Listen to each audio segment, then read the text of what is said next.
What if I told you the way it has always been done is not the best way? Facing your fears will change your life. The passion behind this journey is merging two separate worlds into one with the goal of creating value and awareness for a better life. I'd rather be sidelined trying to achieve greatness than watch greatness achieved and it only set on the sideline. Now introducing your host, Jacob Emery. This episode is brought to you by R&R Pipeline, an infrastructure company. Our purpose? Enhancing America's infrastructure with a safety-driven, integrity-led culture that provides an environment for team members to grow and thrive. Welcome to another edition of the Iron Infrastructure Podcast. Today we have another man on a mission, another man that wants to help out the blue-collar workforce. He has a mission to impact 100,000 blue-collar families. And Brad, I don't know if you know this or not, but I have a mission somewhat similar now, where I want to inspire and empower others to unlock their greatness. And it's 100,000 in 10 years is what I want to impact 100,000 people in 10 years. When I was reading through your bio, I noticed that number and I thought, holy shit, we are a lot more in line than I thought. You're just a little bit older. You have a little bit more experience. But Brad, welcome to the show. That was very polite. just a little bit older, just a tad, a tad. Yeah. So Brad, tell me about your story. Where you came up in the blue collar workforce. Tell me a little bit about yourself. So I've been in many autos, manufacturing, construction trades, pretty much my entire adult career. I love taking things apart. Have an engineering mindset, but not an engineering degree because the University of Wisconsin-Milwaukee said you don't belong here after 3 semesters, and that's relatable. I'm like, okay, cool. No regrets whatsoever. Came back and took it from the operations side of things and the operations and finance, and been blessed to have great leaders. Been blessed to create great relationships and to have that personal power versus title power through my entire career, right? Because I didn't have the education. I didn't necessarily talk so smooth. I didn't have those things where I didn't necessarily get put in positions of title, but I had positions of influence throughout my entire career to impact and create change. And been very blessed to have leaders to allow me to do that in the forging, mining, steel fabrication space for most of my career. It's amazing that you say that, because a lot of the blue collar workforce is not successful when it comes to college. Myself, I didn't even think about it because I barely survived high school, let alone college. And my thought was $20,000 a year I can make going to work for $9 an hour, or I can spend $20,000 a year to go to school that I already know I'm going to hate and not finish anything. And the degree was just business management that I would have pursued. Why not just go work and figure out business from that point? And I was a very lost kid at that point. Debtor in jail by 21 was my ceiling of success at that point. So obviously I wasn't looking out for much of a bright future, but college wasn't for me. Most people in our industry, though, it's similar, theme. Yeah, so I was blessed to go to a Catholic high school. My parents sacrificed a ton for me to go there. Had a great experience in that. I didn't do a lot in high school. I kind of just went to school, came back home, walked. But I always worked. I worked since my junior year of high school. I actually got my first job in 4th grade cleaning our grade school over the summer. Right. So there I am in 4th grade using a floor polisher and a de-waxing stuff to do all that stuff, where there's no way in hell that would happen in today's world. Nobody's going to let a 4th grader go run power equipment and watch the thing go woo around the entire Right. That's amazing. I love it. But I decided that work and going out was more important than education, and then took the semester off and went back and got my first graduating class in operations management, but took most of my classes at night because I worked all through school. I was working 3 different shifts at one point in my college career, and it's like, hey, you got to go figure it out. But at that time, you could actually work and pay for school. You can't do that today. Right. Well, yeah, we won't get into the reasoning on that. I'm sure we're similar on that part. But yeah, it's definitely changed a lot. And with the way the world is turning today, it's evolving every day at an accelerated pace that we've never seen before. It's very unknown, uncertain. AI is just generating all kind of scarcity and abundance at the same time. Correct. Because it's people are scared to lose their position, but it's creating an abundance of accelerated opportunity also for the future. I think our industry is, blue collar workforce, the construction industry in general, there's a lot to come from this transition of technology. And for myself, I think about what am I really bad at? Anything admin related, anything process related, anything, by nature, that's what I'm not good at. Probably the same as 95% of us in this construction world. It's all going to be streamlined very quickly, or you're probably going to be out of business in 5 years. So the transition is massive, and the visual component for me is something very big. I know if you give me a textbook and tell me to go take this test, I'm going to struggle through it because my attention span's like a 3-year-old. It's just what it is. But if you tell me, watch this video and then give me the correct answer on the solution, I got you. It's pretty simple. Have you done what kind of training do you provide? I know that you have the Vision Forward Business Solutions and you do a lot of leadership training now. What's your best go-to for the workforce that we are? Usually it's doing, right? Usually it's going to either be verbal and or tactile, right? How do we create situations where we can verbally go through it and visually look at things along the way? Create meaningful applications. Going through an exercise with a leadership team right now, and hey, here's the content, but I knew enough of that organization where we can make the application of exercises relatable to them, right? We're not talking about, Johnny has 17 apples and Sally has 14 oranges and they're in a fight, and that, right? We can make it relatable to an actual situation, to their business, and having to be able to do that across multiple industries, across multiple businesses is a challenge. But it's one of the things that I've been blessed to be able to do, like I talked about earlier, having that ability to have that personal power to influence and understand in context.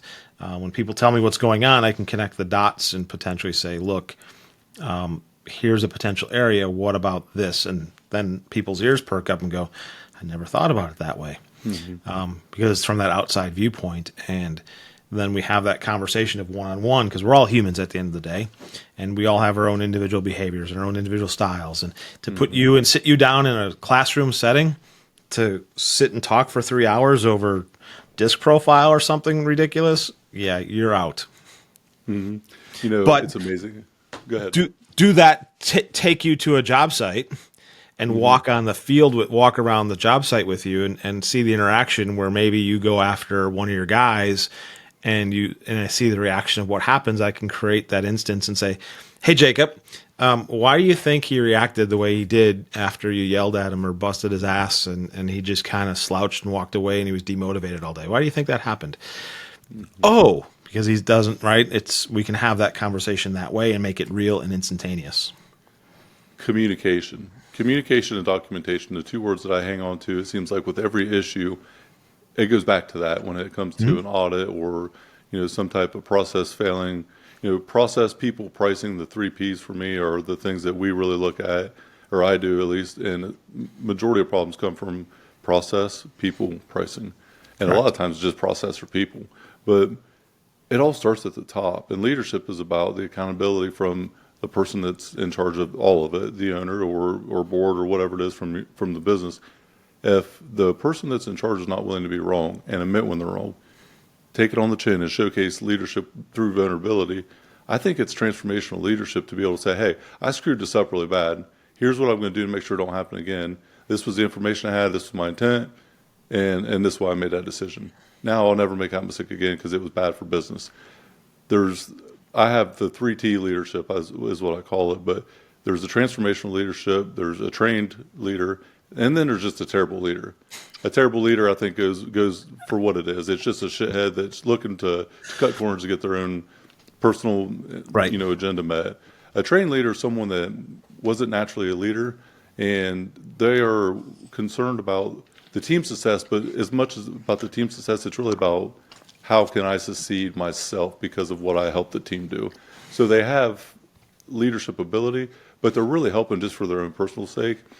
And then transformational leadership to me is individual success for team significance. So someone willing to sacrifice, willing to go the extra mile, is someone that is a leader by their action, not by their words, and is willing to admit when they're wrong. It's something that I put together just from what my experience has been. But communication and documentation from a leadership standpoint, it is hard to be clear, very, very difficult to communicate to a room of people and have everyone walk out there hearing the same message.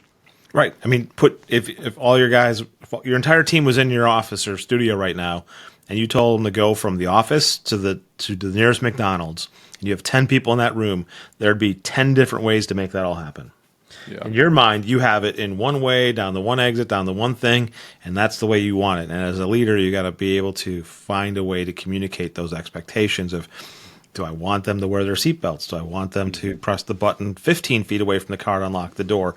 Or do I want them to use the key? How does that all have to happen to get them there? And those types of things are really difficult to do. And as leaders, you need to be very clear and concise on your communication, which sets expectations. And once you set those expectations and the other party understands it, you can now have a greater chance for success.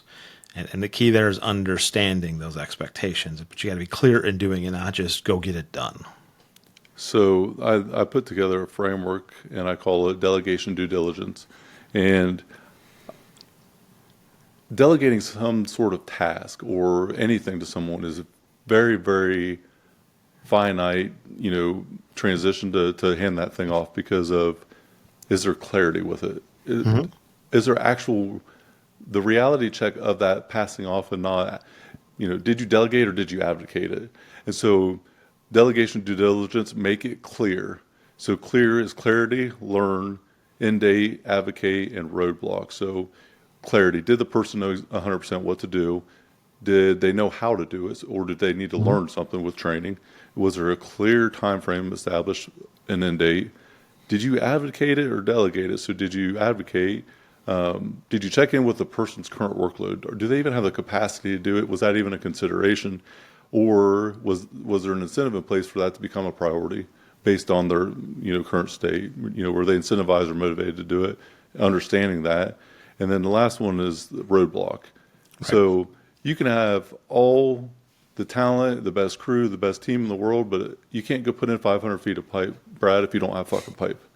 Right. So is there a roadblock in the way that just inhibits a little you from hard being able to do it? Right. So I'm showing up to the job. I don't have any of my tools. I can't do my job. Right. Roadblock.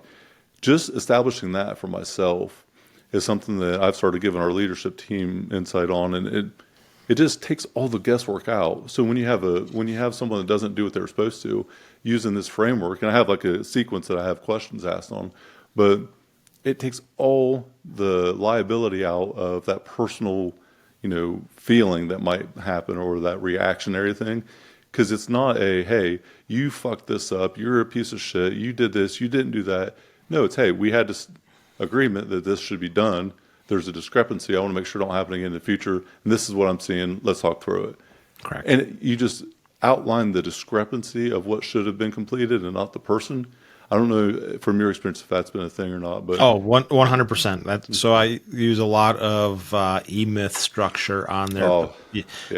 The position agreements and things like that to me are vitally important to set apart that strategic, tactical, and daily work, and that creates the opportunity for all leaders to lead and all people to understand what's expected. And everybody goes, well, that's a lot of stuff to take care of. Well, if you have clarity that this is not important for this next 6 months, don't worry about that line for the next 6 months, but you got to have those continual conversations about it.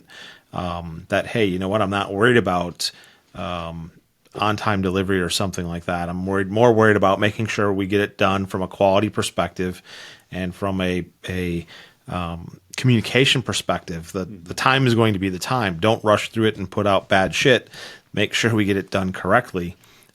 For that customer for this particular period of time. Cool. Then we'll work on that as we learn through it. Right. Lots of things in that clarity piece to go through. I love your framework of making that analogy with clear to be able to put people in position to think about it. Because when we put those things in place, we can attack the situation, not the person. Yeah. Because that's the ultimate issue. It may be the person in that seat, right person, right seat. I don't know if you're Yep. Big on Traction. EOS. Yeah, we run on EOS, and right person, right seat.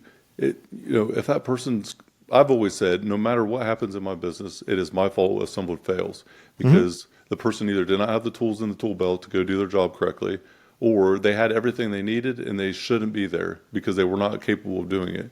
Just thinking through GWC, do you get it? Do you want it? Do you have the capacity? Well, sometimes what you think and what the reality is very different, and people get promoted because of hard work and they get advancement because of excelling at one position, and that foreman, crew leader to project manager or supervisor transition is probably one of the most common that I've seen, where first the training to become that next spot, that next layer, the training isn't there enough to really give someone a platform to succeed, but you only got there because you're a really good foreman.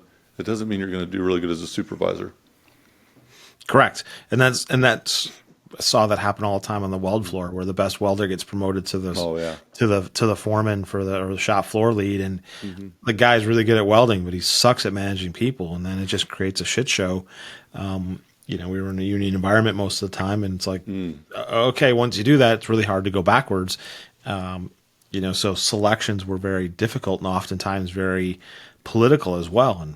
And you may get it and you may have the capacity, but the want it piece is, I think, even far more important to that calculation, because if you don't want it, then you're not going to spend the time to go learn it and get the education and have the vulnerability to understand that there's growth for you as an individual in your various roles. So get it and capacity are dangerous if the want it doesn't belong in that same equation.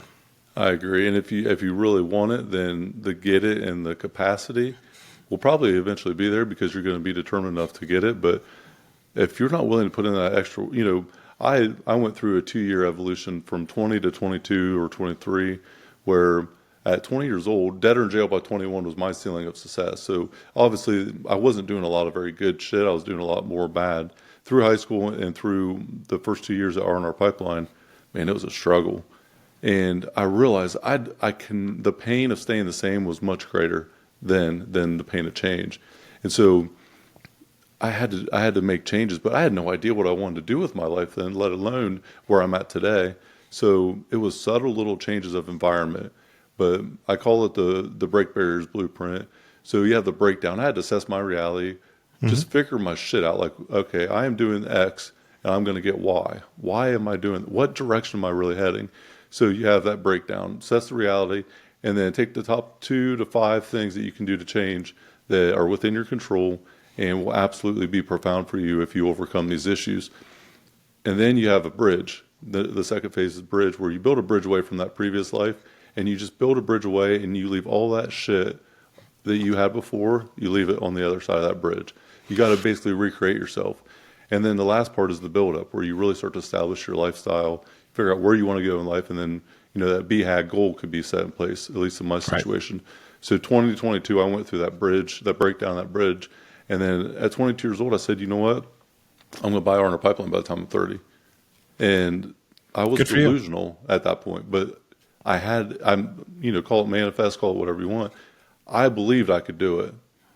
Now, the likelihood and the actual ability to do so was about 0.1% chance, but it grew over time because of that consistent hard work outside of the hours that I was clocking in. And I think that's where a lot of people today just miss it, where working outside of the time that you're on the clock is what will propel you in your future tenfold compared to anything else. Jim Rohn always said, work on yourself more than you work on your business, and that's how you establish your wealth. It could not be more true from my experience.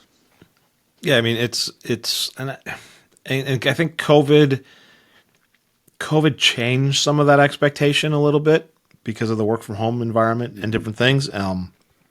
So where industries and so here's you're a necessary employee. Everybody's got to go to work, but by the same token, did everybody really need to go to the office and create all that animosity and anxiety and all those other things? Well, and the workday is just different today as we're going through the generational shift. The sunrise to sunset is not, it's not everybody's life goal anymore. right? It's just Amazing, not. isn't it? It's just not what it is. It's just different.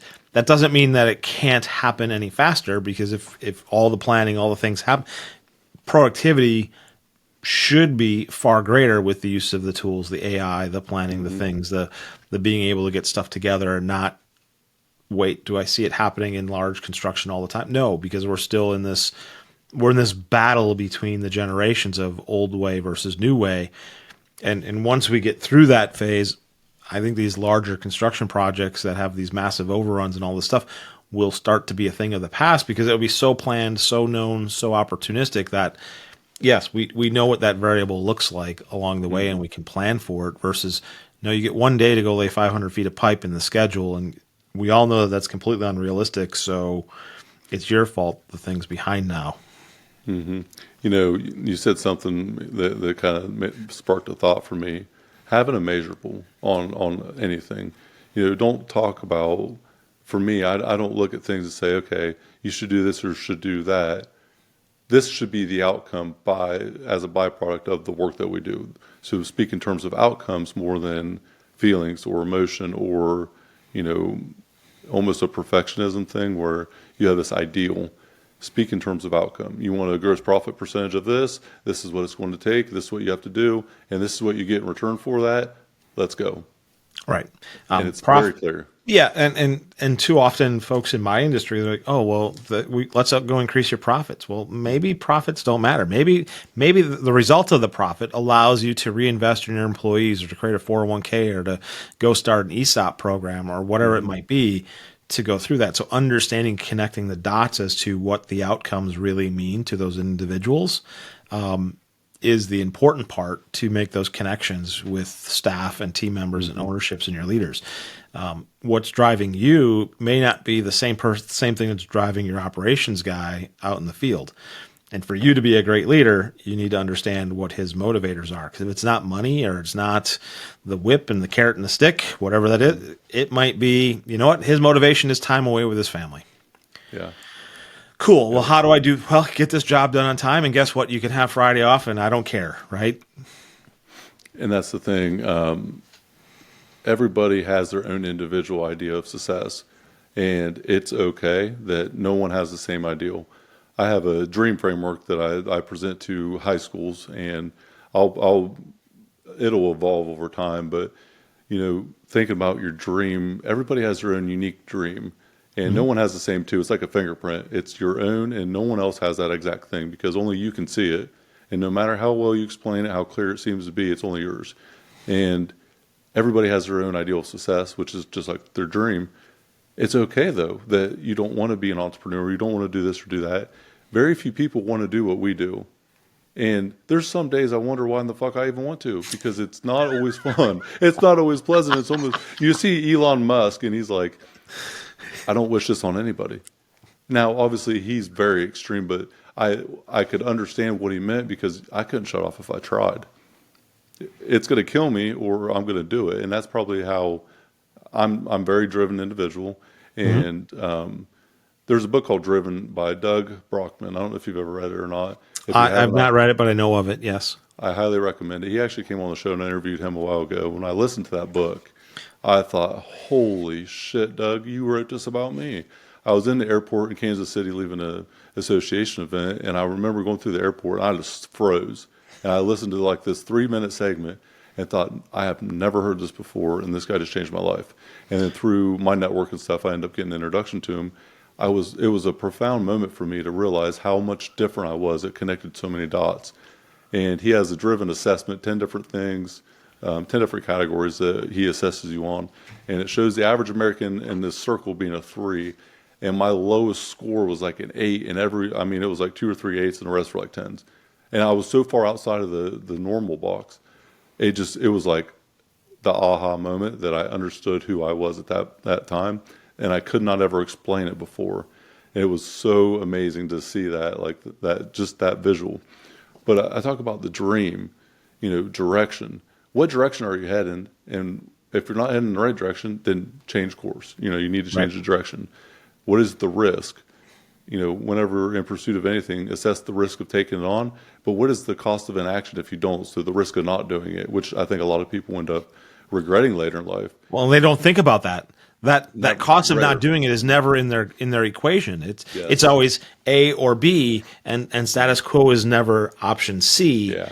And so we're afraid of A and B, so we stay status quo, and then we don't get to where we need to go because we didn't take the C status quo into the factorial of the question. You're going forward or you're going backwards, in my opinion. Staying status quo just means that everyone else is kind of passing you, and I think that's also another big thing. And then there's empower is the E. So empower yourself to chase your dreams, empower the people around you, your friends, your family, your network to know that it's going to be okay. And then you got to take action. Nothing happens without action. I know a lot of people that have great ideas and they will never be anything but discussion points for great ideas. Yeah. Because they absolutely will not pursue them because they think about it. And then by the time they think about it again, it's already passed. It's already done. So you got the action part, and then you got the mountain. So I talk about finding joy in the journey, not having destination disease. So enjoying the climb up the mountain to reach your goal, but also having that mountaintop goal or BHAG in your life for personal and professional, and combining it. It was a very simple, framework that I put together, but just understanding that it's okay to want what you want and go get it, and don't worry about what other people think. Because if you died tomorrow and your funeral's the next day and it's raining, 99% of people might not show up if they're going to get rained on. So who gives a shit anyways?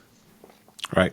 Yeah, I got a client right now going through that where she's very much has so much opportunity in front of her, but she's stuck in her own mindset of this is difficult, this is hard, this is whatever that is. And it's like, okay, we're going to get through this. You don't need to quit and go do this, and we're gonna have our call next week and say, hey, great, let's really look at this. And if you don't want to do if you don't want your business anymore, cool. But I want you to make sure we go through the process of making sure that it's not an emotional decision, that it is there, and we know how. And then let's shut it down. I'm cool either way. It's not my business. It's theirs. Doesn't matter to me what the outcome, what they're trying to get to. My job is to support them to get them to that outcome, whatever that is, but can't let them make a emotional decision that will be regret later on by not having a conversation. So good. 80% of mountain climbing injuries, Brad, happen whenever they come back down. So 80%. Everybody has a plan to climb up the mountain, but what happens after you reach it? No one really plans for that next thing. So just like that client of yours, what's the plan after that? Because it's not more than likely them, gut reaction or initial reactions are emotional driven because it's really hard. And 3 feet from gold, when when the pain is the worst, the progress is right on the other side of it, and there's a breakthrough about to happen, at least from my experience. Yep. But 80% of mountain climbers that get hurt are on the way down, the easy part, but they didn't plan for it. And when I heard that, it was mind-boggling to me to think that everybody has a ideal in life. So many people don't even try to chase it, but the ones that do, what do they do after? And that's where you see the transition from fulfillment. Net worth does not equal wealth to me, because a lot of people kill themselves every day that have a ton of money. And it's the fulfillment factor that you got to maintain also along that climb. So let me ask you this question, right? You're very well fit. You've done a lot of training, obviously. So triceps. Is it easier to lift up when you're working triceps or push down when you're working your triceps? I'll push down. It's the natural part. Okay. So you think it's easier doing tricep pushes than up overhead lifts? I guess it depends on the lift itself, but in fair. general, Okay. Yeah. Because for me, I find it more difficult doing like seated, right? Triceps pushing down into the. So I find it more difficult than maybe doing something overhead. Which I was thinking like push-ups or dips or stuff. I was just thinking isolated, isolated triceps exercise. I'm like, okay, cool. That could be because I find it more difficult going down than to pull up. Okay. Which kind of equates to that going down the mountain, there's so much, your body's not, you're never looking at going down that direction. You don't train for it. You don't get ready for it. Like you said, it's all about going up. How do I go? But yeah. I'm with you on that. And so I guess it would be kind of a similar thing where, coming back up from, if you're standing up and you're having a cable go down, you're focused on that down, but you're not focused on the after part coming up. So similar probably concept of what I was thinking through that, because it's the initial bench press is pushing it off your chest, right? That you're thinking about it. I've had 385 pounds dropped on my chest, doing a 5 rep max at Westside Barbell probably 5 or 6 years ago.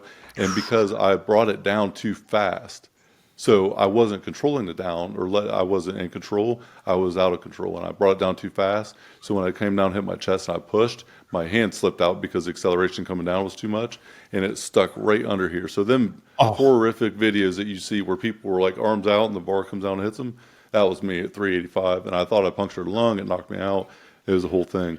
But so I understand what you're talking about. Being in control of that, or able to control that, or even thinking about it, is something that I've been through. So I'm with you on that. I know where you're at.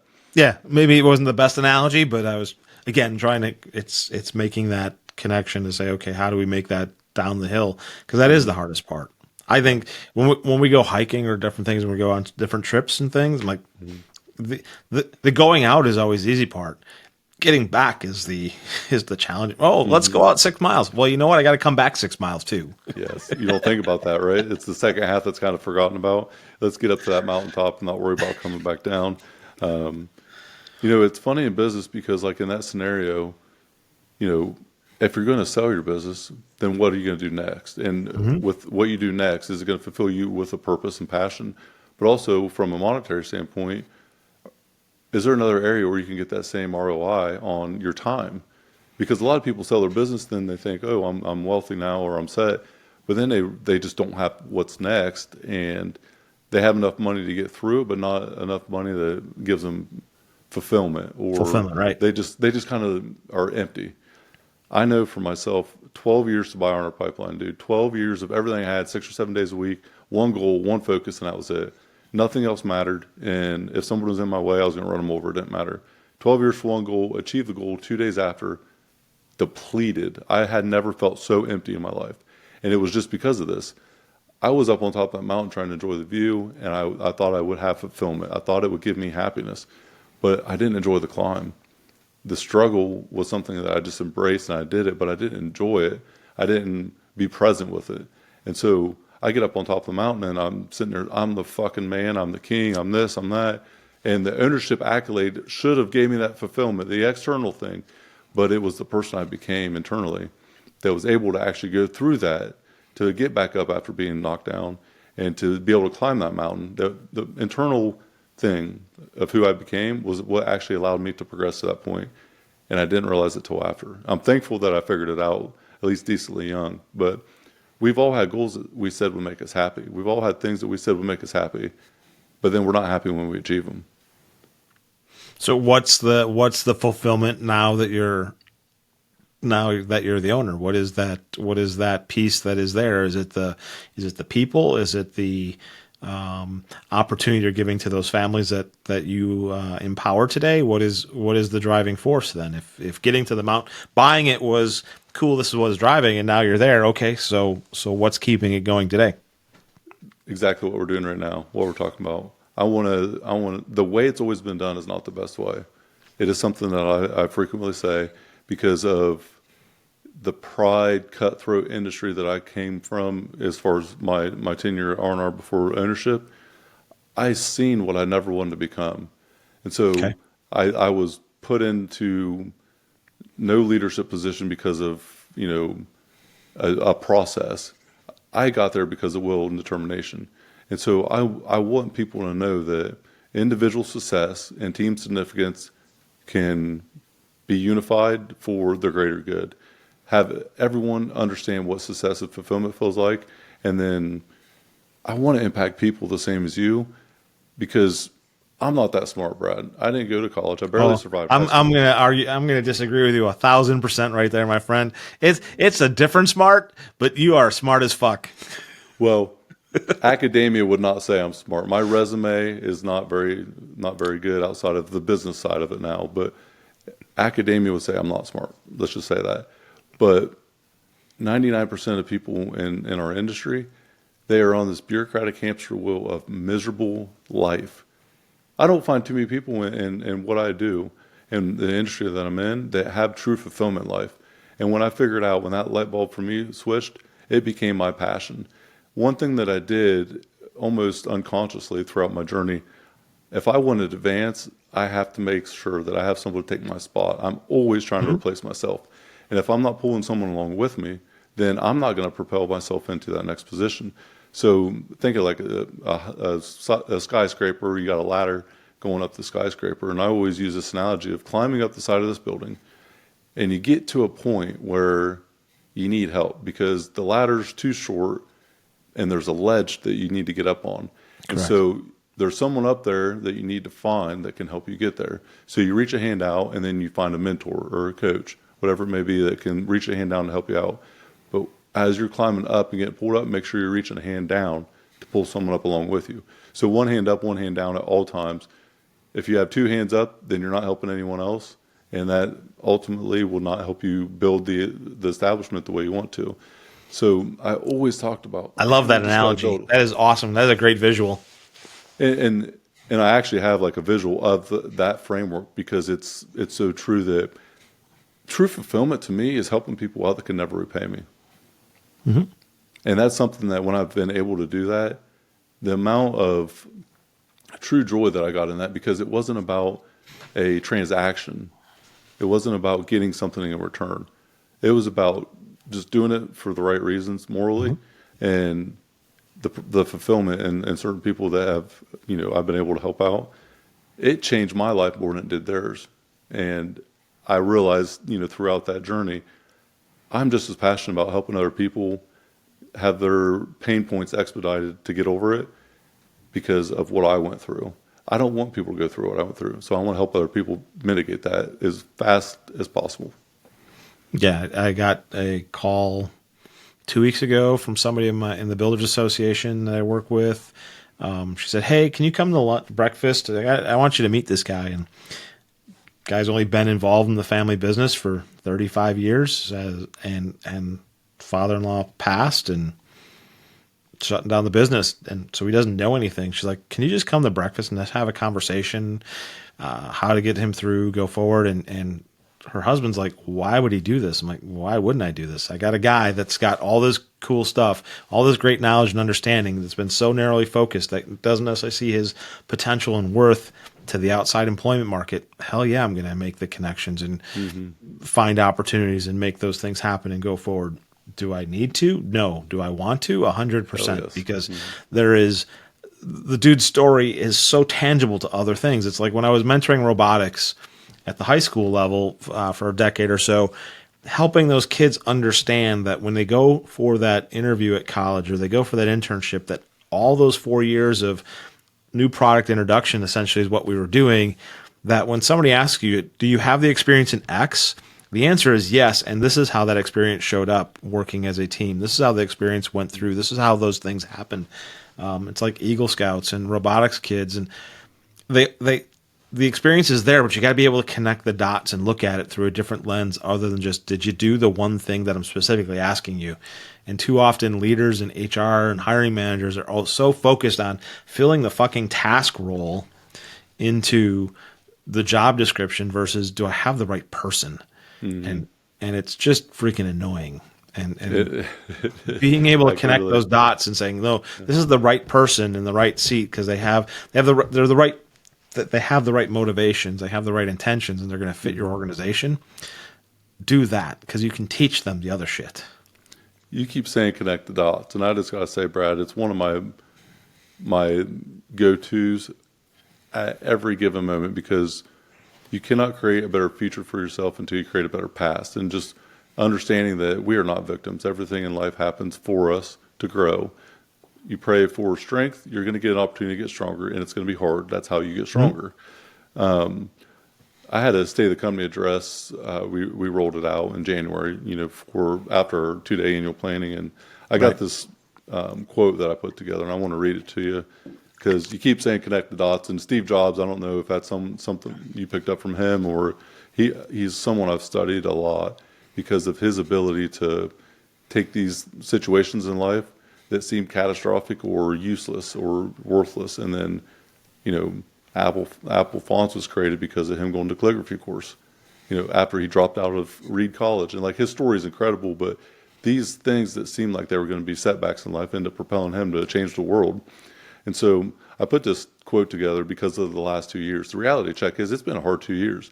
It's okay to admit that, but the ironic tragedy of life is that it must be lived forward, with every decision we make being in the present that ultimately shapes a future we can't fully see. Yet life itself only makes sense in reverse when we look back and are able to connect the dots.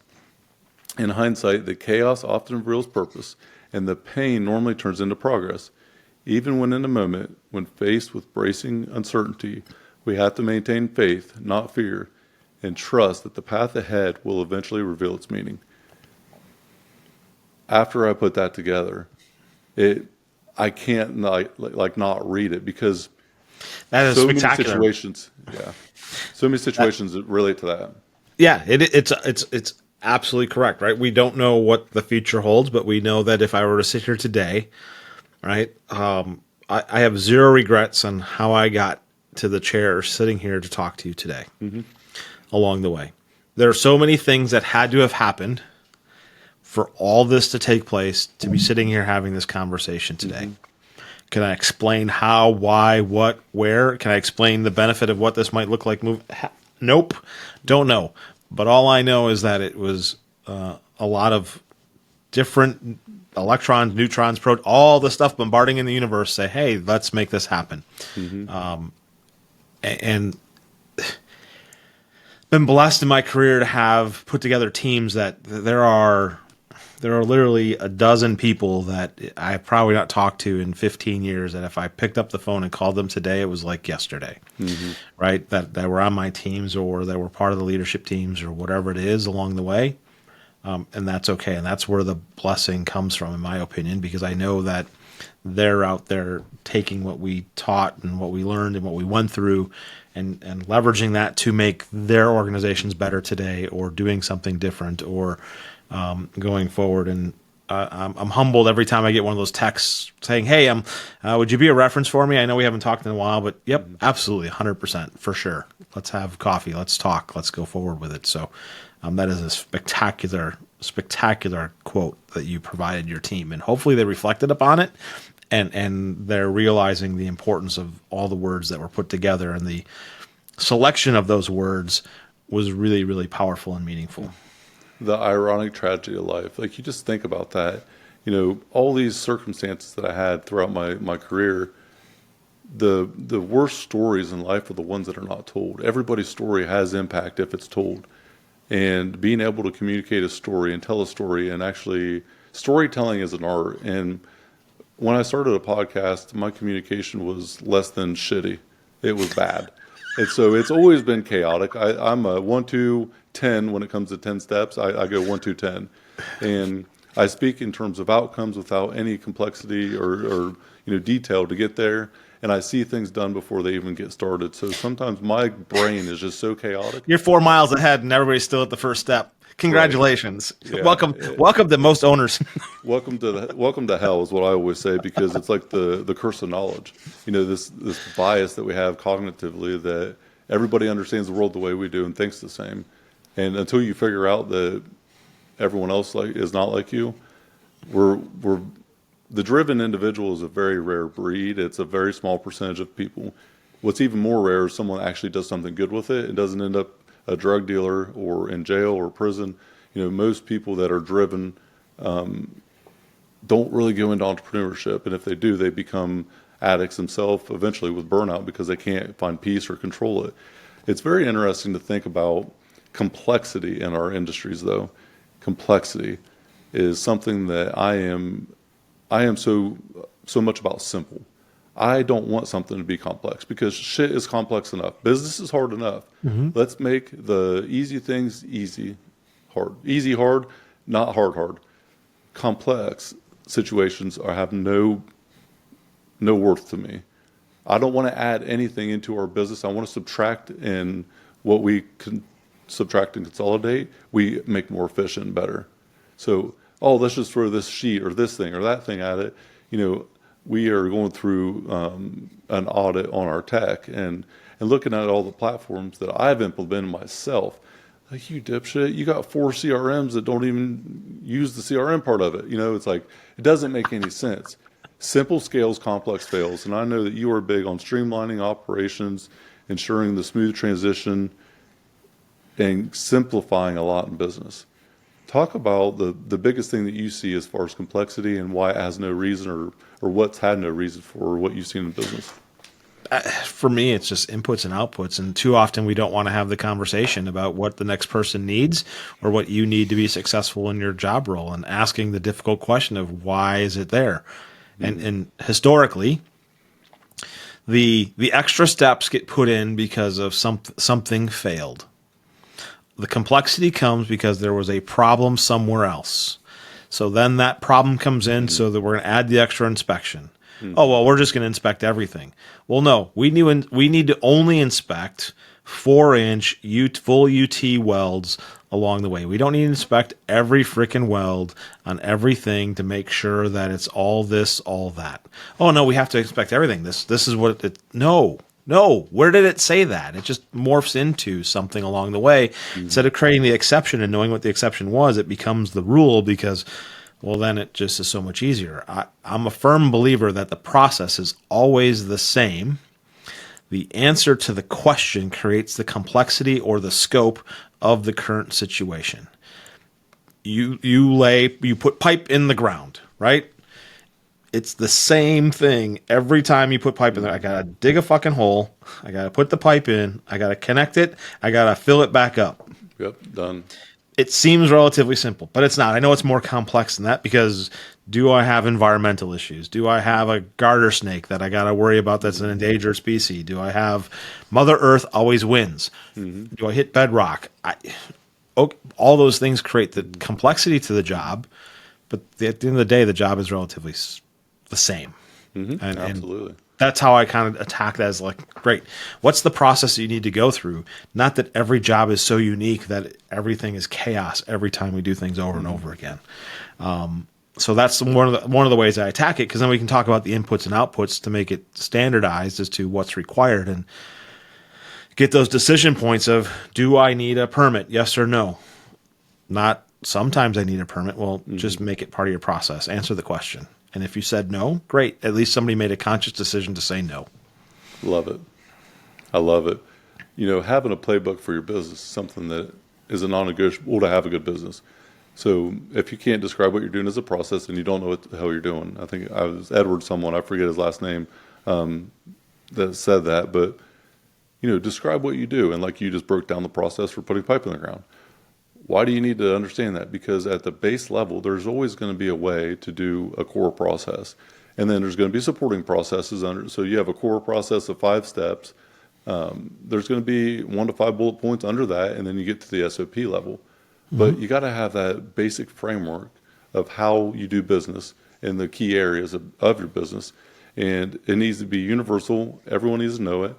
I don't know what your process component looks like or your preferred method, but I actually just created one for R&R pipeline that I'm getting ready to implement with a visual component where it's EOS process had a baby with 6 other process champion ideas, but basically how can I lower the time that people have manually input in person to do this thing? How can I expedite the development without having the down production time or the lost production time or the meeting of all these people in one room? How can we do it and not have that negative impact where they can continue to work, have opportunity maybe outside of work or whatever it is to have this development or training course readily available to them? And just the visual component for our operator qualification training.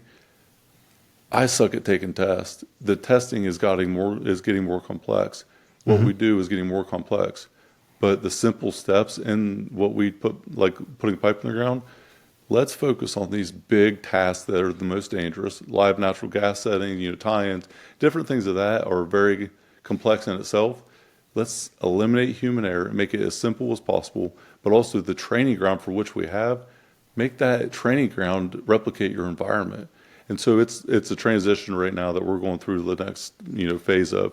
But having a certification doesn't mean you're actually qualified. Certification Correct. doesn't mean qualification. There's Nope. a big Just means you difference. passed the test. Exactly. Or you sat in a room to listen to a guy speak for 4 hours and he gave you your card. Perfect. I've seen so many forklift drivers. Oh, great. Yeah, I'm forklift certified, but they have no idea how to operate a forklift safely at all. I'm an operator. I've heard that so many times, and then I get a phone call, hey, I don't know how to turn on the backhoe. Well, you're not a damn operator then. I don't know what to tell you.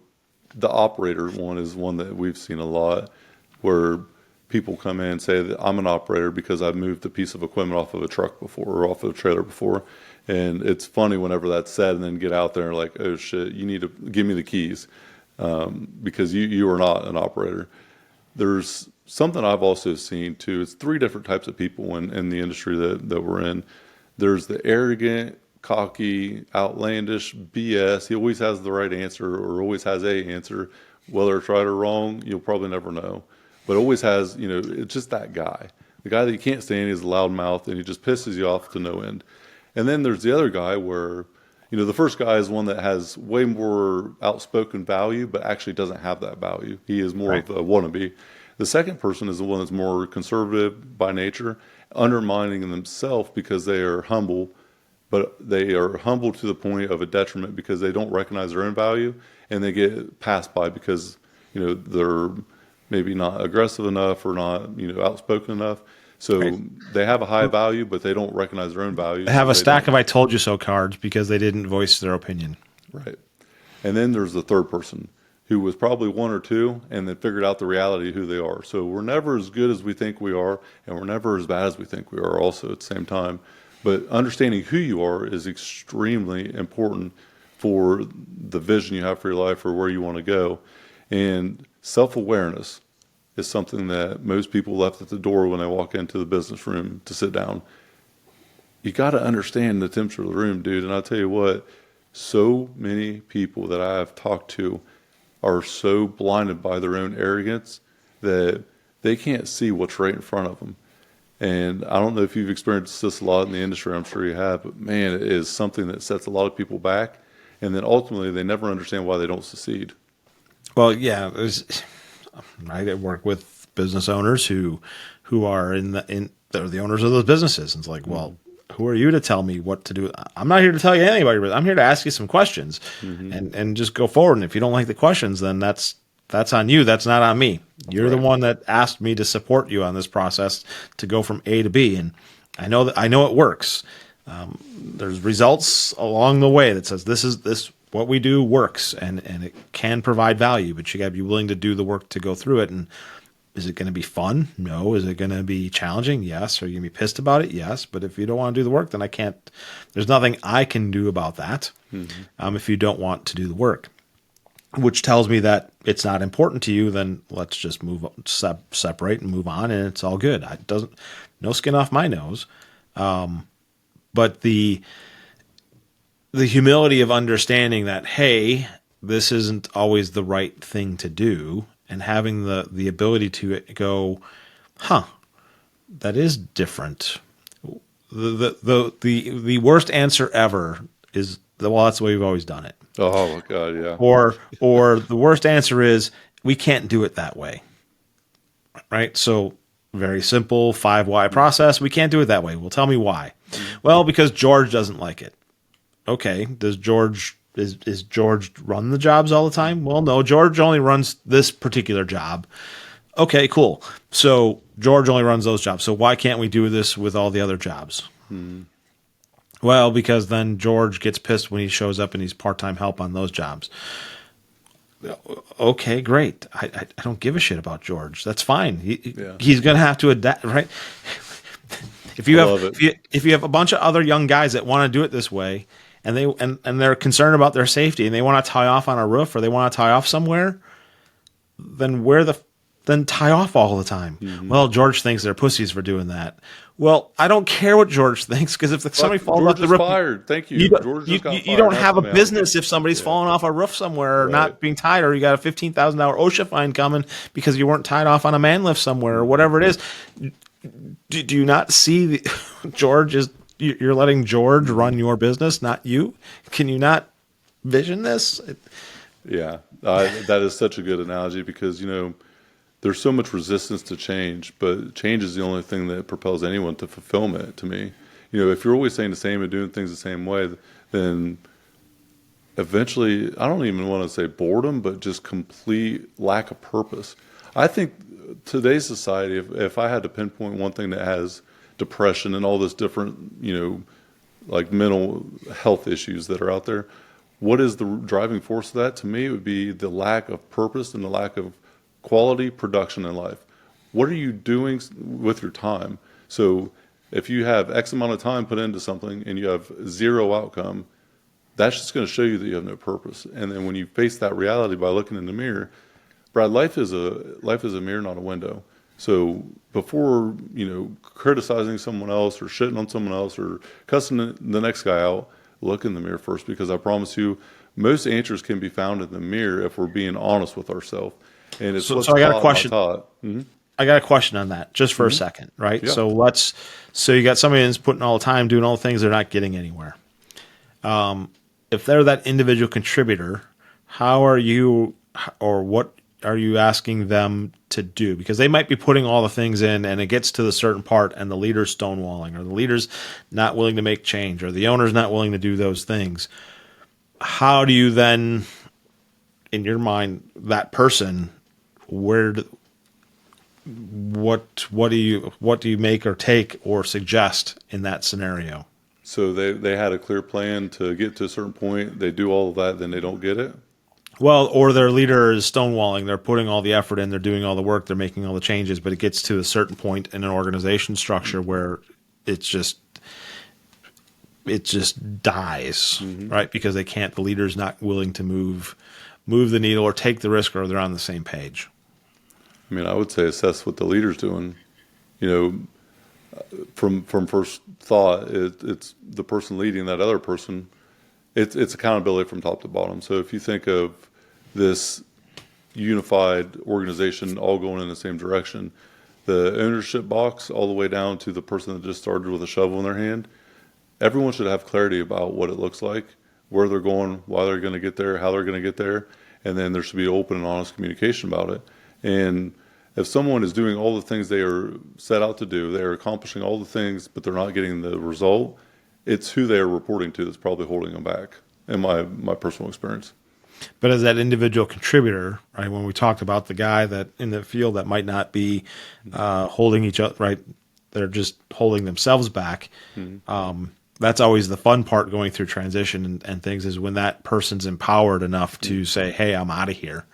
And that middle leader is like, what just happened here? Because they might be taking all the credit. They might be doing all the things. And so it's just interesting how things can play out, even in small organizations. It doesn't just happen in big organizations. I've seen it with a couple of clients, 5-person organization. Like, why is this? Well, he's my brother-in-law's cousin or something stupid. I don't care. Right? Yeah, there is no bias to family. I can promise you that. It's the person that's in the seat doing what they're supposed to do. And something else too, I've always told people that have came to me and said, hey, I have this opportunity. And if they left, congratulations. I'll always be here for you. If you ever need anything, reach out to me. I am never going to criticize someone if they feel like they can leave our organization and go better themselves. I want to train. We had a CFO a few years ago that said something, and I've always wanted to empower other people, empower progress through infrastructure. That's our core focus.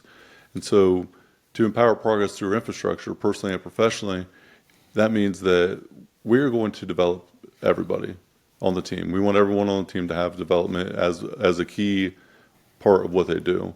And so when we talked about investing, a substantial amount of money in developing our team 4 or 5 years ago, our CFO at the time said, hey, what happens if you invest in all these people and then, they leave? And I said, what happens God if we bless. don't?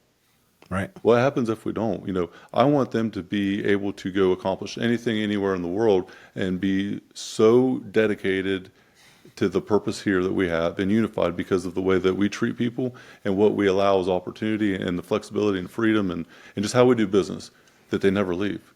So develop them to go anywhere and do anything, but they never leave because of who we are from a core value standpoint. The core values really drive the business if you actually live them out.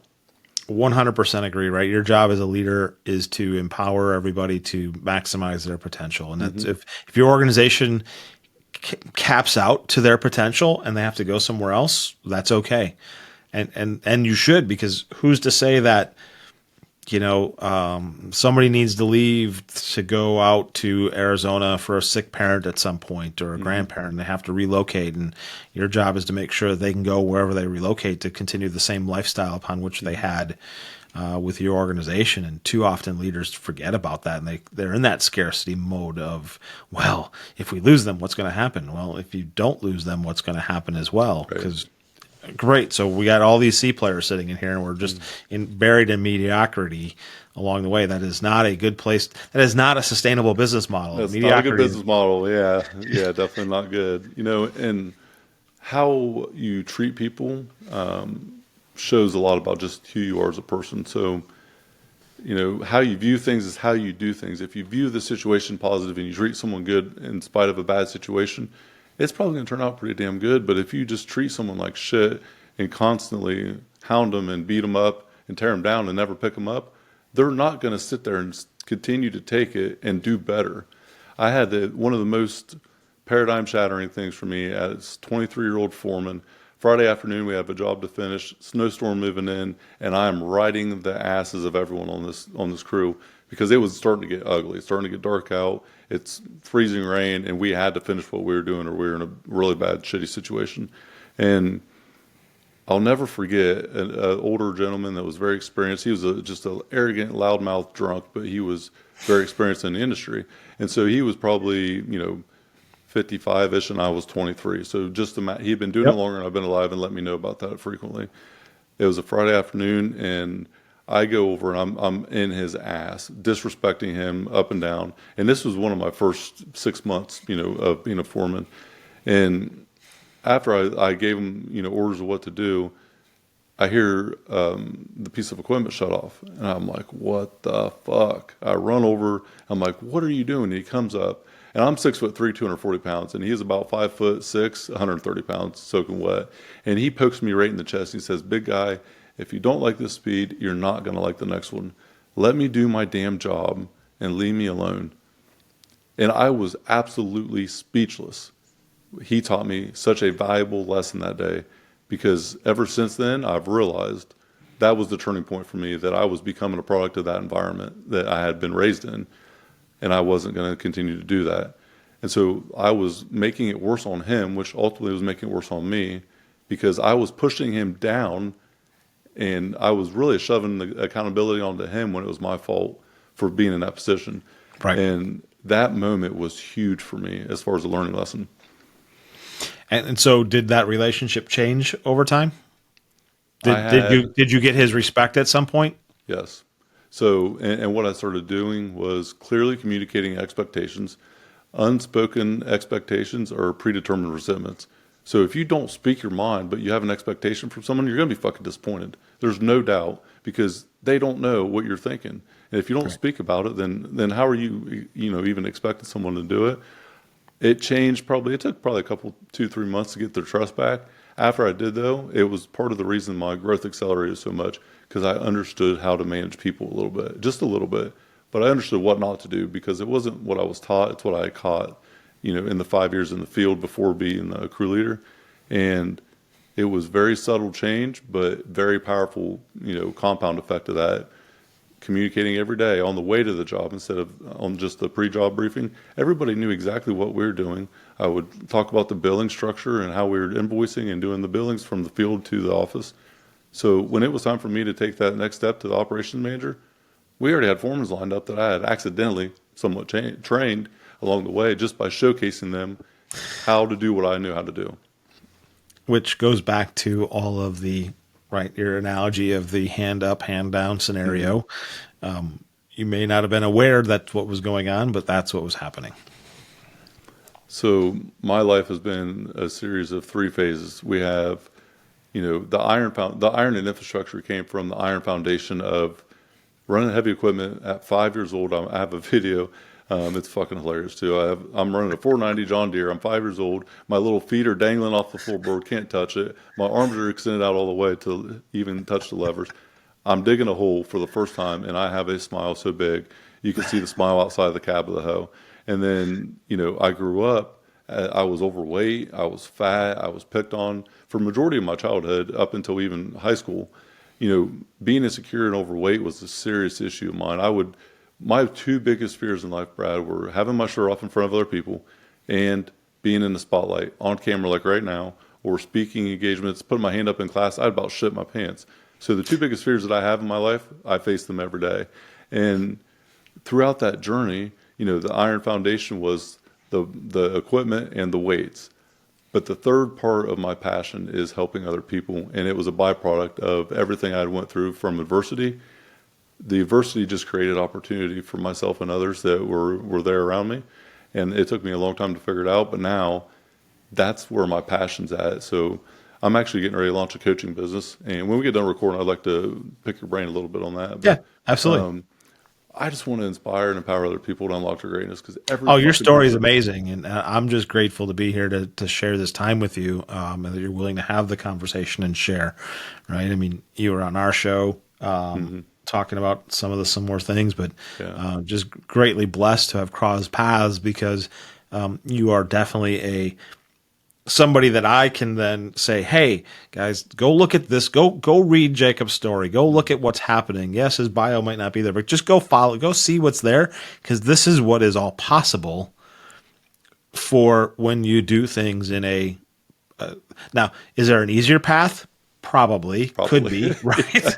I'm not saying I recommend my path. Yeah, that's why I'm hoping. Is there an easier path? Maybe, but everybody's got to go through their own journey in their own way to have all those things happen appropriately to connect the dots, like we've talked about. It's there is a way to have that all happen, and timing, and whether you have faith or don't, or you believe it's universe or God or whatever it is, things happen for you, not to you. Oh yeah.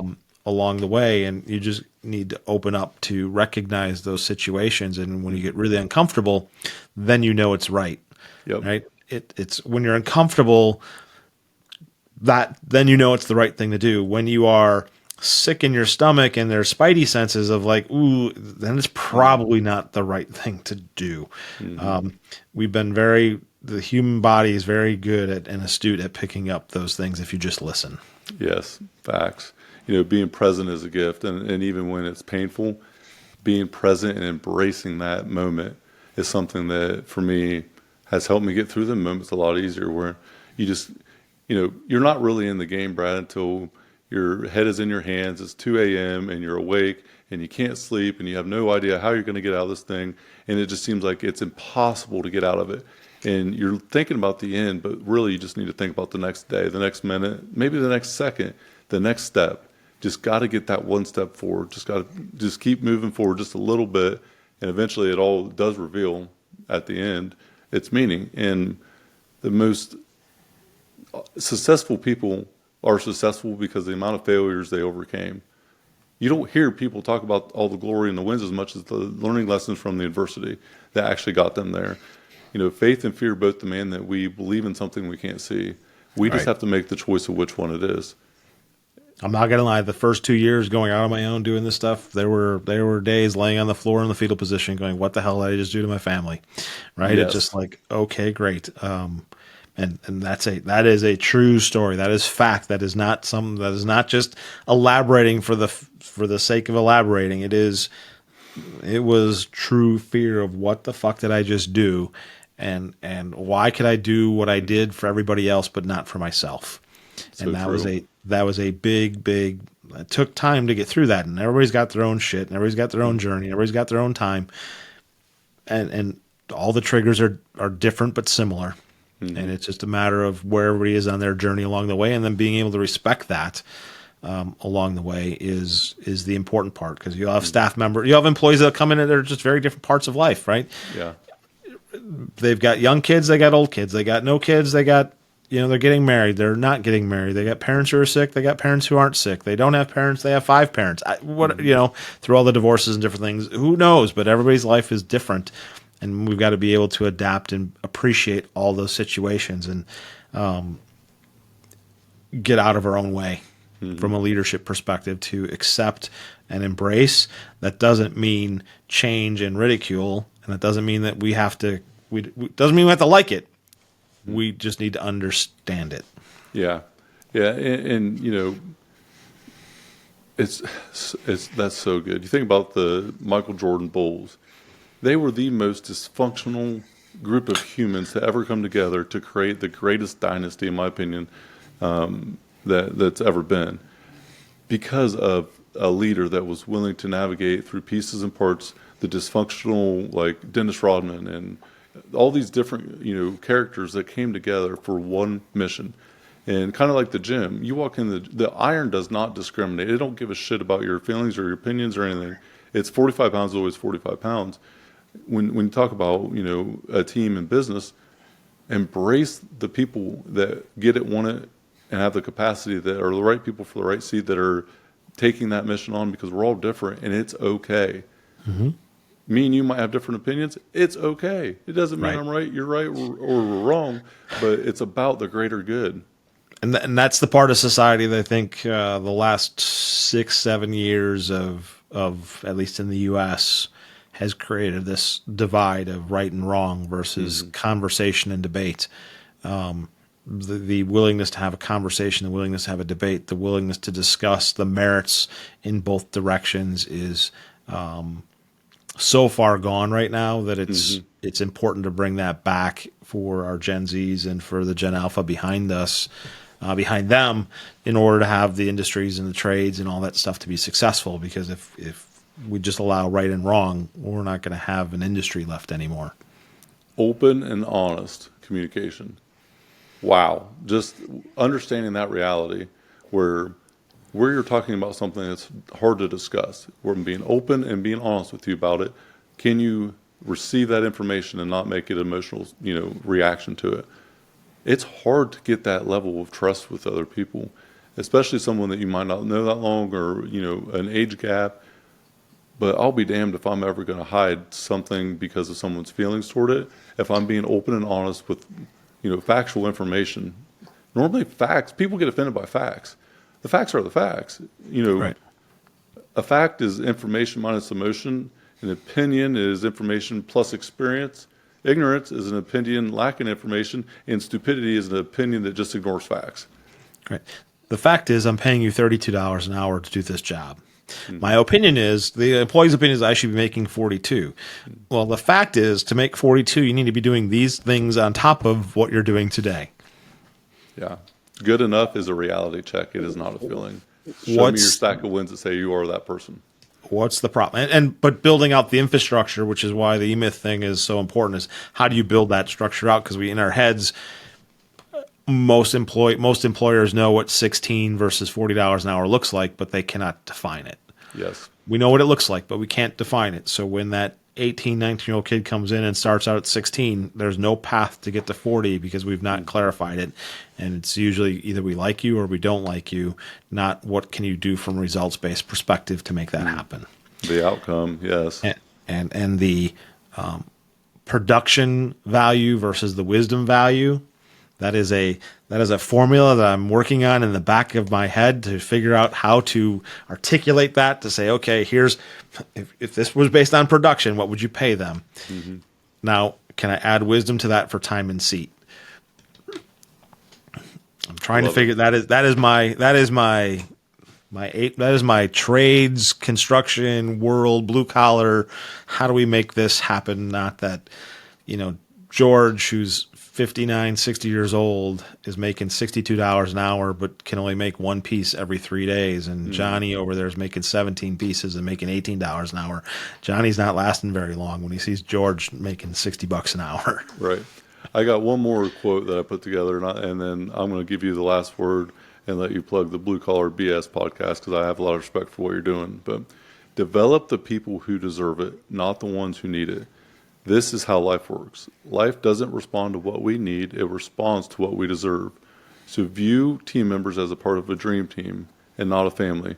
A dream team is about pushing yourself to be the best possible teammate, caring intensely about your team, and knowing that you may not be on that team forever.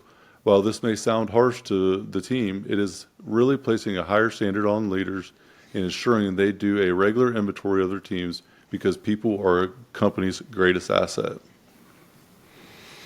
That is another awesome, profound statement, and there are times. There was a group when I was at Bucyrus. There was a group of 30 of us. It was amazing. We had a great 2.5-year run, but at that it ended because of lots of things: industry, people, egos. Others thought they were better than the rest of than the sum. Went and did that. It's like, okay, and then it slowly erodes. But then you had factions that stayed together, and those teams were phenomenal. And I was fortunate to be one of those folks that kept our team. And like I talked about earlier, having the ability to talk to somebody 12 years from now, from 12 years in the past, like it was yesterday.